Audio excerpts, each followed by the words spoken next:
नमस्कार दोस्तों, स्वागत है आप लोगों का जौहरी जीएस वर्ल्ड में। और मैं हाजिर हूं आप लोगों के सामने 3 मिनट की करंट अफेयर्स सीरीज लेकर। ये हम 10 फरवरी की करंट अफेयर्स को कवर कर रहे हैं, किसी वजह से रह गई थी तो मैंने आज इस वीडियो को डाल रहा हूं। पहले 11 फरवरी की भी आज ही डालूंगा।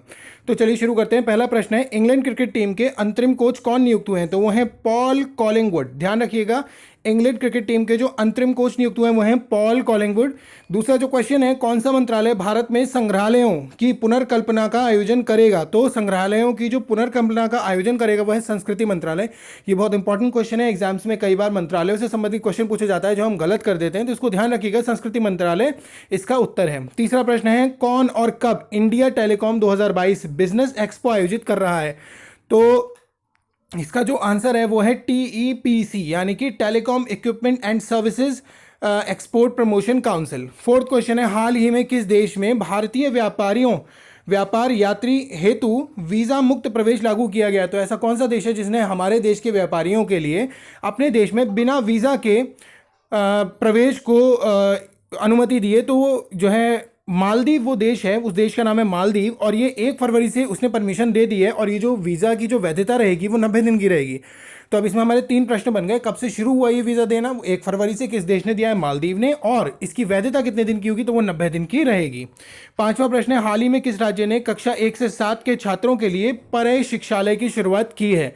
तो वो राज्य है पश्चिम बंगाल। ठीक है, पश्चिम बंगाल ने कक्षा 1 से 7 तक के लिए परय शिक्षालय की शुरुआत की है। अच्छा, इसका उद्देश्य क्या है? कोविड-19 महामारी के दौरान स्कूल छोड़ने वाले छात्रों को अपनी शिक्षा जारी रखने हेतु प्रोत्साहित करना। अच्छा, मैं यहाँ पे परय शिक्षालय का भी मतलब बता देता हूँ।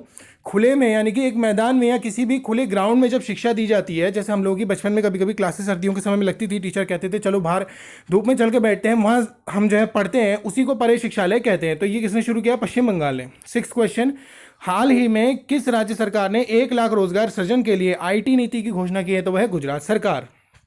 7वां प्रश्न, सबसे इंपॉर्टेंट, मोस्ट इंपॉर्टेंट क्वेश्चन है, कंछोट महोत्सव किस राज्य में मनाया जाता है? आपने देखा होगा एग्जाम्स में नॉर्मली और ज़्यादातर जो है पूछे जाते हैं महोत्सव, तो ये जम्मू कश्मीर सरकार द्वारा कंछोट महोत्सव मनाया जाता है। 8th क्वेश्चन आता है, ये 2 संस्था space application centre and physical research lab किस संस्थान के तत्वाधान में कार्य करती हैं? तो आंसर है ISRO. Yes, ISRO. 9th question है, भारत ने हाल ही में किस ब्लॉक के साथ नवीकरणीय ऊर्जा पर एक उच्च स्तरीय सम्मेलन आयोजित किया है? तो वह है आसियान। आसियान के बारे में आप लोग जानते ही होंगे। 10th क्वेश्चन, 100वीं टेक्सटाइल एक्सप्रेस ट्रेन कहां से कहां तक चली? तो ये चलथन से लेकर संकरेल तक चली। इंपॉर्टेंट है।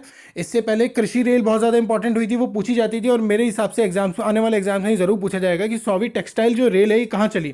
तो ये जो चली चलथन से संकरेल में चली। 11th क्वेश्चन, सुरक्षित इंटरनेट दिवस कब मनाया जाता है? ये भी एक इंपॉर्टेंट डे है जो पूछा जा सकता है। तो ये 8 फरवरी को मनाया जाता है, सुरक्षित इंटरनेट दिवस 8 फरवरी। 12वां प्रश्न है, हाल ही में किस राज्य सरकार ने आत्मरक्षा कार्यक्रम Obavva art of self defence की ट्रेनिंग शुरू की है? ध्यान रखिएगा, Obavva art of self defence training शुरुआत की है, तो ये कर्नाटका सरकार ने की है। और 13वां प्रश्न है, जो मैं पिछली PDFs में थोड़ा डालना भूल गया था, तो इसको ध्यान रखिएगा कि प्रधानमंत्री नरेंद्र मोदी जी ने रामानुजाचार्य जी की जो प्रतिमा, जो स्टैचू ऑफ इक्वलिटी का अनावरण किया, ये कब किया? वैसे तो मैंने आपको बता दिया इसकी ऊंचाई कितनी है, 216 फीट। ठीक है, और जो है जो इसकी तारीख है वो है 5 फरवरी 2022। तो ये भी इंपॉर्टेंट है, बताना भूल गया था, तो मैंने सोचा फिर से बता दूं। पूरा वीडियो सुनने के लिए धन्यवाद आपका, थैंक यू। मेरे चैनल को सब्सक्राइब कीजिए, वीडियो को लाइक कीजिए। Thank you, good bye.